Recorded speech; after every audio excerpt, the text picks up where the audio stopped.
الحمد والنعمة لك والملك لا شريك لك لبيك اللهم لبيك لبيك لا شريك لك لبيك إن الحمد والنعمة لك والملك لا شريك لك. لبيك اللهم لبيك لبيك لا شريك لك لبيك. الحمد لله وحده والصلاة والسلام على من لا نبي بعده.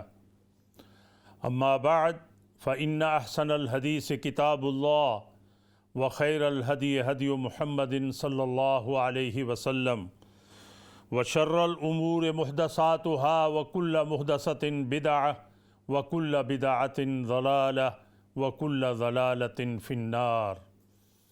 أعوذ بالله من الشيطان الرجيم. بسم الله الرحمن الرحيم. وإذ بوأنا لإبراهيم مكان البيت ألا تشرك بي شيئا وطهر بيتي للطائفين والقائمين والركع السجود وأذن في الناس بالحج يأتوك رجالا وعلى كل ضامر يأتين من كل فج عميق ليشهدوا منافع لهم ويذكروا اسم الله في أيام معلومات على ما رزقهم من بهيمة الأنعام فكلوا منها وأطعموا البائس الفقير ثم ليقضوا تفثهم وليوفوا نذورهم وليطوفوا بالبيت العتيق. صدق الله وصدق رسوله النبي الكريم ونحن على ذلك لمن الشاهدين والشاكرين والحمد لله رب العالمين. اللهم صل على محمد وعلى آل محمد كما صليت على إبراهيم وعلى آل إبراهيم إنك حميد مجيد. اللهم بارك على محمد وعلى آل محمد كما باركت على إبراهيم وعلى آل إبراهيم إنك حميد مجيد. سامعین و ناظرین حضرات، علامہ محمد اسماعیل حج ٹرانسمیشن کے حوالے سے اسلام چینل کے ساتھ آپ کے سامنے حاضر خدمت ہے۔ ماشاءاللہ ماشاءاللہ، آج جو آیات مقدسہ پڑھی گئی ہیں وہ سورہ حج کی آیت نمبر 25 ہے اور اس کے ساتھ 17واں پارہ ہے۔ الحمدللہ جو ہے ذی الحج کا بھی عشرہ شروع ہو گیا ہے اور بہت سارے ماشاءاللہ ہمارے بہن بھائی جو ہے وہ پروگرام کے انتظار میں رہتے ہیں اور بہت کچھ سیکھتے ہیں ماشاءاللہ اسلام چینل کے ذریعے۔ ہمارا جو دین اسلام ہے اس میں کوئی تشنگی نہیں ہے۔ اللہ تبارک و تعالیٰ کے آخری پیغمبر حضرت محمد مصطفیٰ احمد مجتبیٰ صلی اللہ علیہ وسلم نے دین اسلام کا ہر طریقہ بتایا ہے، کیسے اٹھنا ہے بیٹھنا ہے، اس کی دعائیں ہیں، اللہ اکبر، نماز کا کیا طریقہ ہے، روزے کیسے رکھنے ہیں، زکوٰۃ کیسے دینی ہے، اور اسی طرح حج کا جو ہے جو عالمگیر ہے اسلام کا نظام، اور پوری طرح جو ہے آپ دیکھتے ہیں لاکھوں حجاج کرام جو ہے اللہ کے گھر کی زیارت کے لیے نکلتے ہیں، تو پورا یہ نظام جو ہے وہ واضح ہے اور اس میں کوئی تشنگی نہیں ہے۔ یہ حسرت رہ گئی کہ حج کرنا نہ سیکھا تھا، کفن بردوش جا پہنچا مگر پہلے سے مرنا نہ سیکھا تھا۔ یہ ہماری کمزوری ہے کہ ہم دین کو ٹائم نہیں دیتے۔ دین سیکھنے کے لیے ہمیں تھوڑی سی محنت کرنی چاہیے۔ ہزاروں پاؤنڈ ہم خرچ کر ڈالتے ہیں لیکن ہمیں حج کرنے کا جو ہے وہ اس کے احکام اور ارکان نہیں سیکھتے۔ قرآن کریم میں ہے وَأَتِمُّ الْحَجَّ وَالْعُمْرَةَ لِلَّهِ، فرمایا حج اور عمرے کو پورا کرو۔ فَاسْأَلُوا أَهْلَ الذِّكْرِ إِن كُنتُمْ لَا تَعْلَمُونَ، فرمایا تم اہل علم سے سوال کرو، اگر تمہیں علم نہیں ہے تو اہل علم سے پوچھو۔ میرے بہن بھائیوں، الحمدللہ ثم الحمدللہ، آج جو ہے دین کا جو پیغام ہے وہ ہر جگہ آپ کو ملتا ہے۔ بے شمار کتابیں موجود ہیں اور ہر محلے میں ماشاءاللہ ائمہ کرام جو ہے مساجد کے اندر حج کا بیان کرتے ہیں، اور یہ سلسلہ 1-2 ماہ سے شروع ہو جاتا ہے، لیکن اکثر لوگ جو ہے وہ غفلت کا شکار رہتے ہیں اور اس طرف توجہ نہیں دیتے۔ یاد رکھ لیجئے، علم جو ہے یہ اللہ کا نور ہے، علم جو ہے اللہ کا نور ہے، اور جتنا بھی آپ سیکھیں گے اتنا ہی آپ کو فائدہ ہے، اتنا ہی آپ کو نالج ملے گا۔ مثال کے طور پر آپ دیکھتے ہیں کہ جو اشراق کی نماز ہے، آپ 2 رکعت پڑھ لیتے ہیں تو اللہ تبارک و تعالی آپ کو عمرہ کرنے کے برابر اجر دیتا ہے۔ اسی طرح محبت بھری نگاہ سے اپنے ماں باپ کو دیکھ لیتے ہیں تو حج مبرور کا آپ کو ثواب ملتا ہے۔ ایک صحابی رسول رضوان رضی اللہ عنہ نے سوال کیا، یہ تو ہمیشہ ہمارے ساتھ یہ واسطہ رہتا ہے، فرمایا اللہ کی رحمت وسیع ہے، جتنی بار بھی آپ ماں باپ کو دیکھو گے اللہ تبارک و تعالی آپ کو حج اور عمرے کا ثواب عطا فرمائیں گے۔ تو بہرحال یہ بھی ایک عبادت ہے، لیکن اگر آپ پر حج فرض ہو جاتا ہے اور آپ مصارف برداشت کر لیتے ہیں آنے جانے کے، اور گھر والوں کو نان و نفقہ بھی دے دیتے ہیں، تو پھر آپ اس میں غفلت نہ کریں۔ میں نے کئی بار اپنے بیان میں زور دیا ہے کہ حج کوئی بھی فریضہ ہے، جب آپ پر وہ عائد ہو جاتا ہے تو اول فرصت میں اسے ادا کریں، اور خاص طور پر حج کا جو مسئلہ ہے، کیوں؟ اس لیے کہ راستے بند ہو سکتے ہیں، کوئی بیماری لاحق ہو سکتی ہے، آپ کا جو مال ہے یہ معاذ اللہ تلف ہو سکتا ہے۔ اس لیے آپ یہ فکر نہ کریں کہ میں نے بچے کی شادی کرنی ہے، آپ یہ فکر نہ کریں کہ میں نے مکان بنانا ہے، آپ یہ فکر نہ کریں کہ میرا جب کیریئر بن جائے گا پھر میں حج کروں گا۔ نہیں، آپ پر اگر فرض عائد ہو گیا ہے تو اول فرصت میں اسے ادا کریں اور احکام سیکھ کر جائیں، علماء کرام سے، نیک لوگوں کی مجلس میں بیٹھ کر، اور جو مسجد میں حلقے بنے ہوتے ہیں وہاں بیٹھ کر کتابوں کے ذریعے اور چینل کے ذریعے قرآن پاک کی پوری سورہ حج جو ہے موجود ہے، اس کی تفسیر پڑھیں، اس کی تشریح دیکھیں، تاکہ آپ کو کوئی پرابلم نہ ہو۔ اللہ اکبر۔ جو میرے بہن بھائی دیکھ رہے ہیں اسلام چینل، تو وہ کال کر سکتے ہیں سوال جواب کے لیے، بہت مختصر وقت ہے۔ اگلے دن ایک صاحب میرے پاس آئے اور انہوں نے کہا کہ مجھ سے جو ہے ایک غلطی ہو گئی تھی۔ میں نے کہا خیر ہے؟ کہنے لگے 2-4 سال پہلے میں گیا تھا حج پر، اور میں نے کیا کہ جب ہم نے جو ہے وہ کنکریاں اٹھائیں مزدلفہ سے اور ان کو صاف کر کے رومال میں رکھ لیا، اور جب ہم آ رہے ہیں بڑے شیطان کو مارنے کے لیے تو ہم نے جو ہے وہ کیا وہ بڑے شیطان کو تو ماری ہم نے کنکریاں، لیکن جو باقی کنکریاں تھیں جو میرے ساتھ خیمے میں آدمی رہتا تھا میں نے ان کو دے دی۔ میں نے کہا کہ اگلے دن پھر ہم لوگ پھر نکلیں گے اور پھر ماریں گے۔ تو اتفاق کی بات ہے کہ وہ بھائی وہاں گم ہو گیا۔ اللہ اکبر۔ تو میرے بہن بھائیوں، یہ بات بہت توجہ سے میری سنیں۔ اکثر بہن بھائی لاکھوں کے اس اجتماع میں جو بیچارے بوڑھے ہوتے ہیں، اور بعض خواتین بھی وہ اپنے خیمے کو بھول جاتی ہیں۔ مجھے بالکل یاد ہے، پچھلے سال ایک ساتھی ملتان سے گئے، میاں بیوی، اور وہاں جو ہے گئے، اور حالانکہ عمرے میں اتنا رش بھی نہیں ہوتا، رمضان شریف میں گئے، اور پورے 4 ہفتے ان کی بیگم جو ہے، ہمارے جاننے والے ہیں وہ، انہوں نے بتایا کہ 4 ہفتے مجھے گھر والی نہیں ملی، اور کسی اور قافلے کے ساتھ وہ بیچاری رہ گئی۔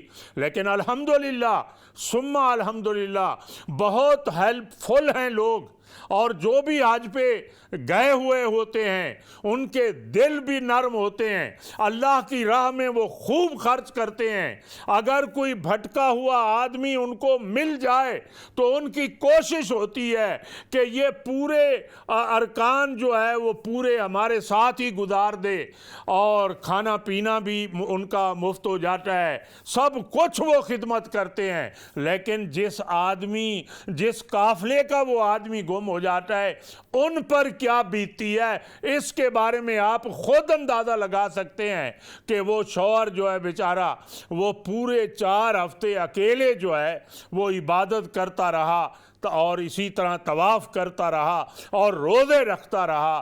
تو بہرحال میری یہ گزارش ہے حجاج کرام سے کہ وہ اپنے ساتھ جو ہے ایڈریس لکھ کر رکھیں، جو ان کا کفیل ہے ان کا بھی ایڈریس رکھیں، ٹیلی فون نمبر رکھیں، خیمے کا نمبر رکھیں، اور جس راستے سے وہ حرم جاتے ہیں اس راستے کا بھی دھیان رکھیں، کیونکہ پیپر اکثر جو ہے وہ کفیل کے ہاں جمع ہو جاتے ہیں، اور صرف ان کو ایک کارڈ ملتا ہے جس کے ذریعے جو ہے وہ اپنے پاس رکھتے ہیں، اور ان کو پتہ ہوتا ہے کہ یہ حاجی ہے، یہ عمرہ کرنے والا ہے۔ لیکن خود آپ بھی کوشش کریں، اور آپ بھی جو ہے تھوڑا سا علم رکھیں کہ کون سا میرا کفیل ہے، اور کہاں میں رہ رہا ہوں، کون سا یہ ہارا ہے، رشد ہے، اور یا مسفلہ ہے، کون سا یہ محلہ ہے جس میں میں رہ رہا ہوں،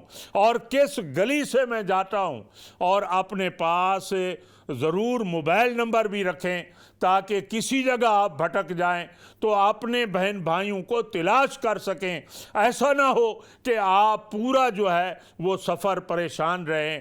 تو بہرحال ایسا ہو جاتا ہے، لیکن آپ کوشش کریں۔ جی ہم ایک کال لے رہے ہیں۔ جی السلام علیکم۔ وعلیکم السلام۔ مولوی صاحب میں نے ایک سوال پوچھنا ہے آپ سے۔ جی میری بہن۔ وہ یہ ہے کہ میں پاکستان میں اپنی قربانی دے رہی ہوں۔ جی میری بہن۔ عورت کے لیے کیا فرض ہے کہ وہ بھی بال وغیرہ دھوئے نہ، یا کلر وغیرہ نہ لگائے، یا اور جسم سے بال وغیرہ اتارنے؟ عورت کے لیے بھی منع ہے؟ کیا منع ہے بہن؟ بس سر دھونا، بال یا نہیں۔ دیکھو میری بہن، جہاں بھی آپ قربانی رکھ رہے ہیں، اور یعنی یہ مستحب ہے کہ آپ ناخن نہ کاٹیں 1 تاریخ سے، ٹھیک ہے، یہ مستحب ہے۔ اور اگر یہ کوئی فرض نہیں ہے، نیکی ہے، ثواب ہے، اور باقی آپ غسل کر سکتی ہیں، اس میں کوئی منع نہیں ہے۔ جی نیکسٹ کال۔ جی تو انشاءاللہ ہم بات کر رہے تھے کہ ہم لوگوں کو جو ہے حج کے احکام سیکھنے چاہیے، اور اپنے پاس ایڈریس اور معلومات تھوڑی بہت آپ اپنے پاس رکھیں، تاکہ سفر میں جو ہے آپ کو سہولت ہو اگر آپ بھول جاتے ہیں۔ اور ہاں ایک اور بات بھی ہے، مکہ مکرمہ میں اکثر جو ہے وہ اجتماع جو ہے ملا جلا ہوتا ہے، بہنیں بھی بیٹھی ہوتی ہیں، اور مرد حضرات بھی ایک طرف بیٹھے ہوتے ہیں اور مدینہ منورہ میں بعض دفعہ جو ہے خواتین کے الگ جگہ ہیں اور مردوں کے الگ ہیں، تو اس لیے ہمیں تھوڑی بہت جو ہے وہ سمجھ ہونی چاہیے، اور جو آپ کا دوپٹہ ہے اور جو آپ کی کوئی بھی کپڑا ہے آپ اس کے ساتھ اپنا جو ہے ایڈریس اور خیمے کا وہ باندھ لیں تاکہ آپ کو سہولت ہو۔ تو ہم بات کر رہے تھے سورہ حج کی یہ آیات مقدسہ ہیں جو آج پڑھی گئی ہیں، آئیے اس کا ترجمہ کا ذکر کرتے ہیں۔ اللہ تبارک و تعالیٰ کا فرمان ہے وَإِذْ بَوَّأْنَا لِإِبْرَاهِيمَ مکان البیت، سبحان اللہ، جب ہم نے نشاندہی کر دی ابراہیم علیہ السلام کو اپنا گھر بنانے کی جگہ کا علم جب دے دیا، یعنی وہ جگہ جو ہے کچھ نہ کچھ اس کے نشانات موجود تھے، اس کی بنیادیں ابھری ہوئی تھیں، کیونکہ سب سے پہلے جو ہے وہ جب یہ کرۂ ارض پھیلایا گیا تو فرشتوں نے اللہ کا گھر بنایا، پھر آدم علیہ السلام دیکھ لیں جب آئے کرۂ ارض پر، پھر اس کے بعد انبیاء کرام جو ہے وہ سارا سلسلہ چلتا رہا۔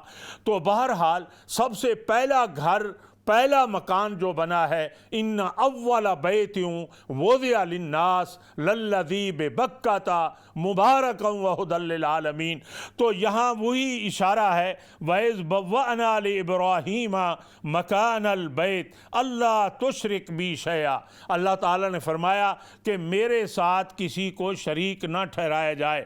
آپ نے وہ سیرت طیبہ پڑھی ہے جب آقا نبی رحمت صلی اللہ علیہ وسلم جو ہے ہجرت کے 8ویں سال جب فتح مکہ ہوتا ہے، تو جب آپ مکہ مکرمہ میں داخل ہوتے ہیں، بیت اللہ میں جاتے ہیں، تو آپ نے وہ پوری روایات پڑھی ہیں کہ سینکڑوں بت رکھے ہوئے تھے جن کی وہ پوجا کرتے تھے، اور مشرکین اور مختلف قبیلوں کے بت تھے۔ تو حضرت ابراہیم علیہ السلام سے یہ عہد لیا گیا کہ اللہ تشرک بی شیئا، کہ میرے ساتھ کوئی شریک نہ ٹھہرائیں، وَطَہِّرْ بَيْتِیَ لِلطَّائِفِینَ وَالْقَائِمِینَ، اور میرے گھر کو طواف کرنے والوں کے لیے صاف رکھیں، اور رکوع کرنے والوں کے لیے بھی، اور کھڑے ہونے والوں کے لیے بھی، اور سجدہ کرنے والوں کے لیے بھی، یعنی اللہ کے گھر کو صاف رکھا جائے۔ الحمدللہ ثم الحمدللہ سعودی حکومت جو ہے ماشاءاللہ اس کا بہت اہتمام کرتی ہے، ہزاروں ماشاءاللہ کارکن اور صفائی کرنے والے حضرات چھوٹے لیول سے لے کر اعلیٰ درجے کے افیسر پوری طرح وہ نگرانی کرتے ہیں، اور ایک ایک انچ جو ہے ماشاءاللہ وہاں صفائی ہوتی ہے۔ آپ نے دیکھا ہے کہ ایسے وہ پھرتیلے نوجوان ایسے پھیل جاتے ہیں، حالانکہ پانی بھی ہوتا ہے، لیکن ان کی تربیت ایسی ہے، ان کی پریکٹس ایسی ہے کہ ہم لوگ تو پانی پہ پھسل جاتے ہیں، لیکن وہ تیزی کے ساتھ ماشاءاللہ جیسے ہی افطار ختم ہوتا ہے تو وہ تیزی کے ساتھ چاروں طرف سے اللہ کے گھر کو صاف کر دیتے ہیں۔ سبحان اللہ، پتہ ہی نہیں چلتا کہ یہاں کھجوریں کھائی گئی ہیں، یہاں دسترخوان بچھایا گیا ہے، یہاں کوئی قہوہ پیا گیا ہے، پتہ ہی نہیں چلتا۔ سبحان اللہ سبحان اللہ۔ تو فرمایا وَطَہِّرْ بَيْتِیَ لِلطَّائِفِینَ وَالْقَائِمِینَ وَالرُّکَّعِ السُّجُودِ، اور آگے فرمایا وَأَذِّنْ فِي النَّاسِ بِالْحَجِّ يَأْتُوكَ رِجَالًا۔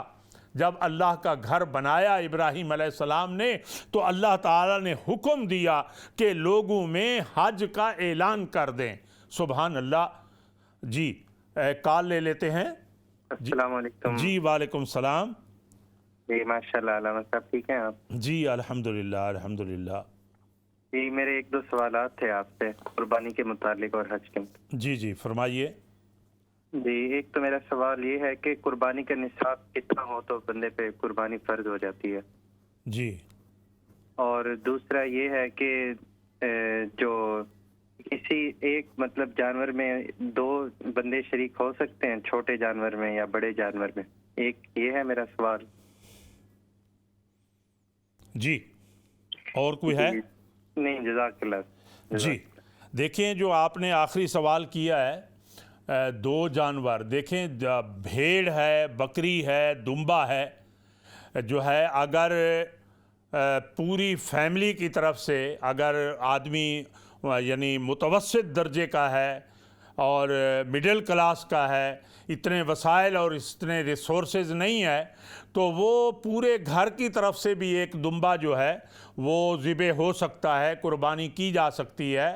اور اگر اللہ وسائل دیں اور ریسورسز دیں تو گائے میں جو ہے آپ شامل ہو سکتے ہیں، اس میں بھی آپ حصہ رکھ سکتے ہیں۔ اس میں 7 حصے ہیں، ایک آدمی ایک حصہ رکھ لے، اگر طاقت نہیں ہے تو ایک حصہ جو ہے وہ پوری فیملی کی طرف سے بھی ہو سکتا ہے، لیکن اگر ریسورسز ہیں تو آپ جتنا بھی زیادہ کریں اتنا ہی آپ کے لیے کم ہے، اس لیے کہ حدیث میں آتا ہے قربانی کے جانور جو ہے انہیں خوب کھلایا پلایا کرو، خوب موٹے تازے ہوں اور صحت مند ہوں، کیونکہ وہ پل صراط پر تمہارے لیے سواری کا ذریعہ بنیں گے، اور پوری طرح اس جانور کو تمہارے نیکی کے ترازو میں رکھا جائے گا، اور یہ جو ہے جتنا بھاری ہوگا اتنی نیکیاں جو ہیں تمہیں ملیں گی۔ جی کوئی اور ہے سوال؟ جی سوری علامہ صاحب، میرا ایک سوال یہ تھا کہ میرے ابو کی ڈیتھ ہو گئی ہے، تو میں اپنے ابو کی طرف سے قربانی کر سکتا ہوں؟ یہ اس کا بھی جواب عنایت فرما دیں پلیز۔ بالکل آپ کر سکتے ہیں، مرحومین کے لیے، مرحومات کے لیے آپ، کیونکہ آقا نبی رحمت صلی اللہ علیہ وسلم کی جو ہے کہ ان کی نیت کر کے سیدنا علی المرتضیٰ رضی اللہ تعالی عنہ قربانی فرمایا کرتے تھے۔ اپنی طرف سے بھی آقا نبی رحمت صلی اللہ علیہ وسلم فداہ امی و ابی، ان کی نسبت کر کے بھی قربانی کرتے تھے، اور گھر والوں کی طرف سے بھی کرتے تھے، اور بعض دفعہ پوری امت کی طرف سے بھی کرتے تھے۔ تو بہرحال بالکل جائز ہے، آپ مرحومین کے لیے کوئی بھی آپ کا رشتہ دار ہے، والد ہے، بھائی ہے، بہن ہے، اللہ معاف کرے، کوئی بھی اس دنیا کے سفر سے، دنیا سے رخصت ہو گیا ہے، آپ ان کے لیے قربانی کر سکتے ہیں۔ باقی قربانی جو ہے یہ آپ ماشاءاللہ زکوٰۃ نہیں لے سکتے، یعنی اگر غریب نہیں ہیں آپ اور کھاتے پیتے ہیں، مالدار ہیں، تو آپ قربانی کریں آپ، اور قربانی کرنے سے مال میں کوئی کمی نہیں آتی۔ اللہ کے راہ میں جتنا بھی خرچ کریں گے اللہ آپ کو اجر دیں گے۔ میں نے بہت سارے لوگوں کو دیکھا ہے، بڑے بڑے عہدے دار ہوتے ہیں اور قربانی کے معاملے میں بہت غفلت کرتے ہیں اور قربانی نہیں کرتے، تو اس لیے جو ہے وہ قربانی کرنی چاہیے۔ جی اور کال ہے کوئی؟ جی السلام علیکم، نیکسٹ کال۔ وعلیکم السلام ورحمۃ اللہ وبرکاتہ۔ جی میری بہن، جی شکریہ آپ کا، فرمائیں۔ آپ کو اور تمام سننے والوں کو حج کا مہینہ مبارک ہو۔ آمین آمین آمین۔ مولانا صاحب، قربانی کے بارے میں سوال ہے کہ جیسے میں نے قربانی پاکستان میں کرتی ہوں، اس کو جب وہ قربانی کرنے لگتے ہیں، جس دن ہوتی ہے، وہ کہتے ہیں اسی وقت مجھے فون کرتے ہیں کہ آپ اجازت دے دیں۔ کیا دے دیں؟ کیا یہ صحیح ہے اجازت کا معاملہ کہ قربانی کرنے لگے تو مجھ سے پہلے اجازت لیتے کہ ہم قربانی کرنے لگے ہیں آپ کے لیے؟ کیا یہ پوچھنا ضروری ہے یا پہلے کر سکتے ہیں؟ دوسرا یہ کہ اگر کوئی نفلی قربانی کرنی ہو، اپنے سے علاوہ کسی اور کے نام کی قربانی کرنی ہو، تو وہ بھی بتانا ضروری ہے، یا وہ خود سے نیت کر لے یا ان جو قربانی کرتے ہیں ان کو بتانا ضروری ہے کہ میں کس کے لیے قربانی کر رہا ہوں؟ دیکھیں، اللہ تبارک و تعالی سینوں کے بھیدوں کو بھی جانتے ہیں، اور آپ نیت کر لیں اور اپنے ذہن میں نیت کر لیں، اور جو ہے نا اتنا ضروری نہیں ہے کہ آپ بتائیں کہ فلاں کے لیے ہے۔ اگر آپ کے لیے سہولت ہے اور آپ بتانا آپ کو کوئی عیب نہیں ہے تو آپ بتا دیں۔ اگر آپ کو انڈرسٹوڈ رکھنی ہے بات تو آپ کی قربانی ہو جائے گی اور آپ اپنی نیت کر لیں، اور باقی رہا پاکستان میں یا انڈیا میں یا دبئی کسی جگہ بھی کوئی اگر قربانی کرتے ہیں تو وہ فرض نہیں ہے آپ کو بتائیں کہ ابھی ہم قربانی کر رہے ہیں، کیونکہ ٹائم کا بھی فرق ہے۔ بعض دفعہ عید جو ہے وہاں پہلے ہوتی ہے یا ہمارے ہاں پہلی ہوتی ہے، تو بتانا فرض نہیں ہے۔ اگر ان کی اپنی مرضی ہے بتا دیں، کوئی فرض نہیں ہے آپ پر یا ان پر۔ جی کنٹینیو کرتے ہیں ہم۔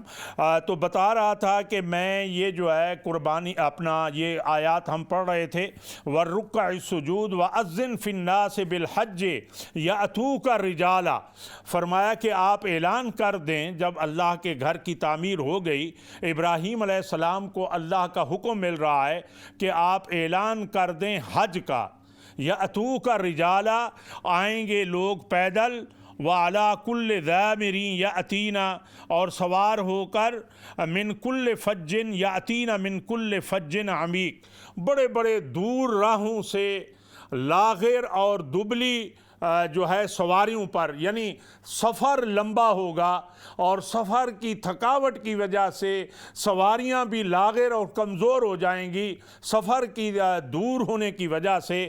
اور آپ دیکھ رہے ہیں کہ اللہ تبارک و تعالیٰ نے جو کچھ فرمایا ہے اور آج وہ پوری طرح جو ہے حرف بحرف ثابت ہو رہا ہے۔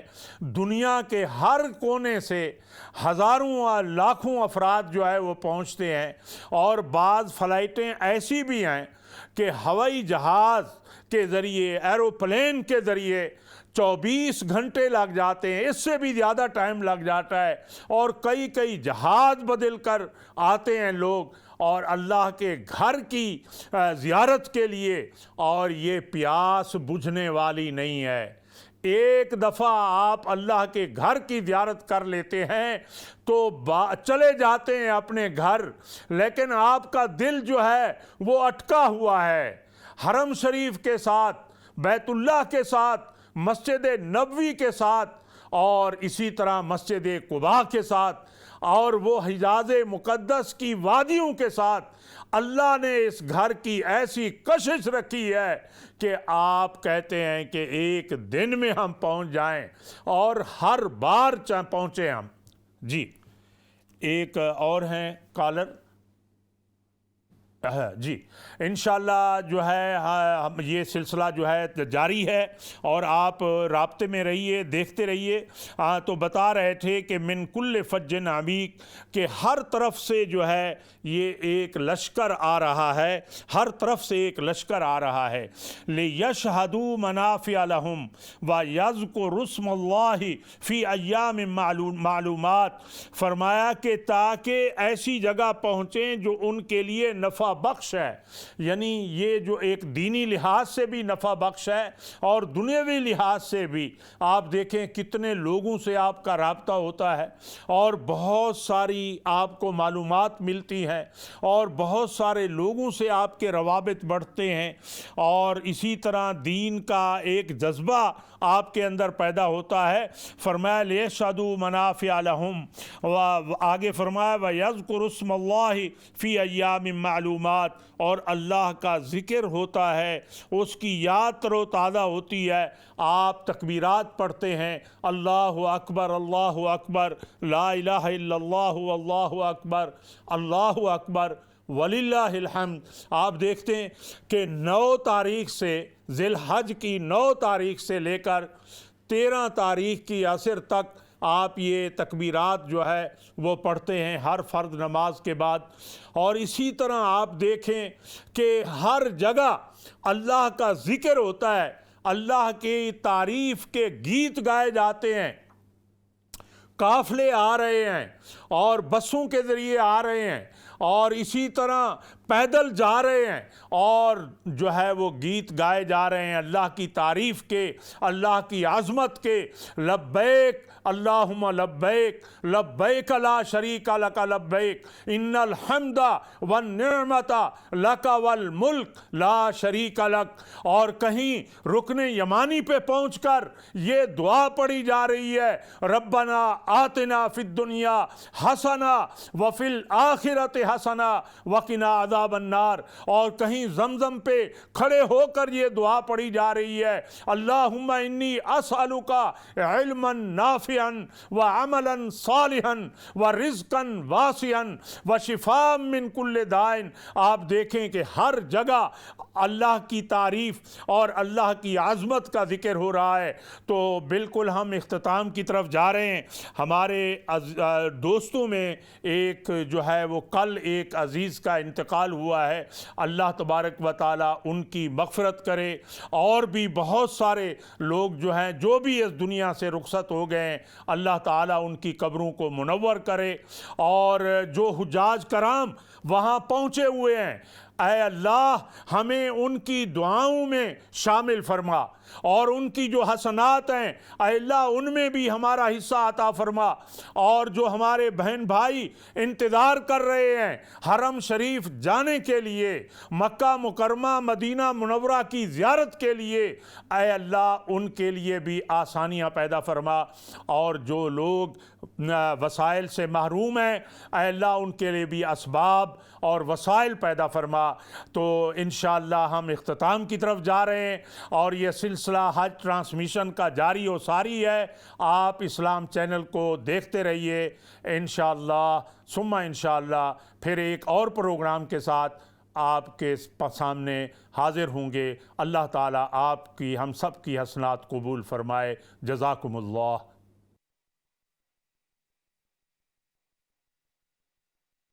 لبيك اللهم لبيك لبيك لا شريك لك لبيك إن الحمد والنعمة لك والملك لا شريك لك. لبيك اللهم لبيك.